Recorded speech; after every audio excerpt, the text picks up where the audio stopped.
हमारे चल रहे हैं टेंस। टेंस में हमने अभी तक कर लिया है प्रेजेंट टेंस और पास्ट टेंस। आज हम करेंगे फ्यूचर टेंस। फ्यूचर टेंस में सबसे पहले हम करेंगे सिंपल फ्यूचर टेंस।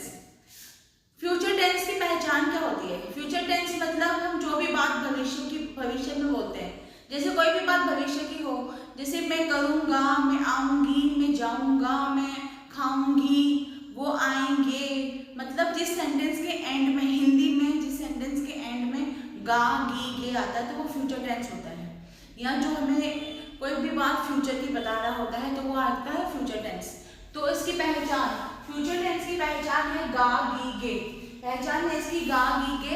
और इस टेंस का फॉर्मेट, अब हम देखते हैं फॉर्मेट कैसे बनता है, क्योंकि हम कर रहे हैं ये एक्टिव वॉइस। एक्टिव में मैंने बताया है कि जो कर्ता होता है, जो सब्जेक्ट होता है, वो खुद एक्टिव होता है।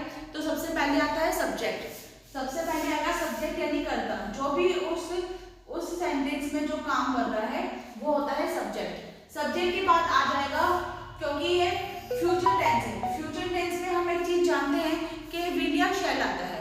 फ्यूचर टेंस की पहचान होती है विल या शैल से। तो इसके बाद हम लगा लेंगे विल या शैल प्लस ये हो गया हेल्पिंग वर्ब। हेल्पिंग वर्ब क्या आ जाएगा? Main verb. अब विल और शैल के बाद हमेशा वर्ब की फर्स्ट फॉर्म आती है V1 प्लस ऑब्जेक्ट। विल और शैल वैसे तो हमारा सिंपल फ्यूचर टेंस है तो इसलिए हम इसमें वर्ब की फर्स्ट फॉर्म ही लेंगे, लेकिन वैसे भी विल और शैल एक मोडाल भी है तो उसके साथ हमेशा वर्ब की फर्स्ट फॉर्म ही आती है। विल और शैल जब भी लिखा हुआ होगा तो उसके साथ हमेशा कोई वर्ब है अगर तो हमेशा वर्ब की फर्स्ट फॉर्म आएगी। अब विल इसका आता है, आइए हम ये देख लेते हैं। सबसे पहले मैंने देख लिया ये singular subjects and plural subjects. First person, second person and third person, तीन तरीके के सब्जेक्ट होते हैं, first person, second person and third person. सबसे पहले फर्स्ट पर्सन यानी मैं। सबसे पहले हम शुरुआत करेंगे खुद से, तो मैं, आई सिंगुलर, आई का प्लूरल मैं से बनेंगे हम, जिसमें मैं भी इंक्लूड हूं, मैं से बनेंगे हम, तो आई का प्लूरल क्या हो जाता है? वी। आई के बाद मैं आऊंगी आप पर, तुम, आप, तो वो क्या हो जाएगा? यू। सेकंड पर्सन सिंगुलर क्या होता है? यू। और सेकंड पर्सन प्लूरल भी क्या होता है? You. Second person plural you. अगर मैं किसी एक की बात करूंगी तो भी बोलूंगी आप, बहुत सारों की बात करूंगी तो भी बोलूंगी यू। तो सिंगुलर यू एंड प्लूरल भी यू। थर्ड पर्सन सिंगुलर, अब मैं हो गया, तुम हो गया, अब हम बोलेंगे वह, किसी और की बात कर रहे हैं वह, तो वह लड़का भी हो सकता है तो ही, वह लड़की भी हो सकती है तो शी, वह कोई जानवर या कोई नॉन लिविंग थिंग भी हो सकती है तो इट, या वह किसी का नाम भी बोल सकती हूँ मैं, एनी नेम, तो ये होता है थर्ड पर्सन सिंगुलर। और इनका प्लूरल हो जाएगा ही शी इट। अगर बहुत सारे हैं, बहुत सारे लड़के हैं, बहुत सारे ही है तो मैं बोल दूंगी दे, तो इनका प्लूरल हो जाएगा दे। तो आई के साथ लगेगा आई शैल, वी शैल, बाकी सबके साथ लगेगा will, you will, he she it, किसी नाम के साथ विल, और दे के साथ भी आ जाएगा विल।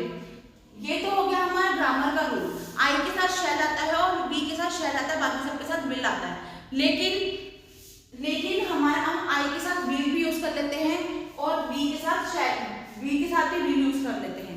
अब ये ट्रेंड आ गया है कि आई के साथ विल किसी के साथ भी यूज हो सकता है, लेकिन अगर हम ग्रामेटिकली देखें तो आई के साथ विल तब यूज होता है जब हमें वो काम करना ही है। जैसे कि मैं बोलूंगी आई शैल कम, मैं आऊंगी, लेकिन अगर मैं श्योर हूँ कि मैं जरूर ही आऊंगी तो मैं बोलूंगी आई विल कम, मैं जरूर ही आऊंगी। तब ये क्या होता है, तब ये हेल्पिंग वर्ब चेंज हो जाता है, यहाँ पे विल लग जाता है और वी शैल कम, तो हम जरूर ही आएंगे।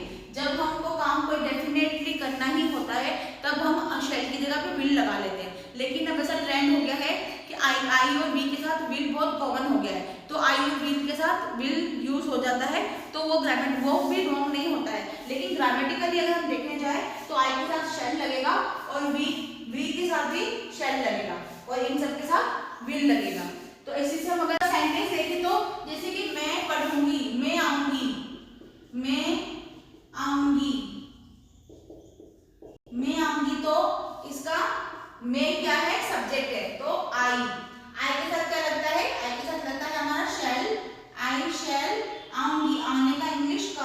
मैं आऊंगी, आई शैल कम, और मैं कल आऊंगी बोलूंगी तो I shell come tomorrow, I shell come tomorrow. और अगर मैं इसका नेगेटिव बनाऊं तो आई शैल, मैंने बताया है नॉट हमेशा थर्ड प्लेस पे आता है, नॉट हमेशा थर्ड प्लेस पे आता है, तो I shall not come, I shall not come tomorrow.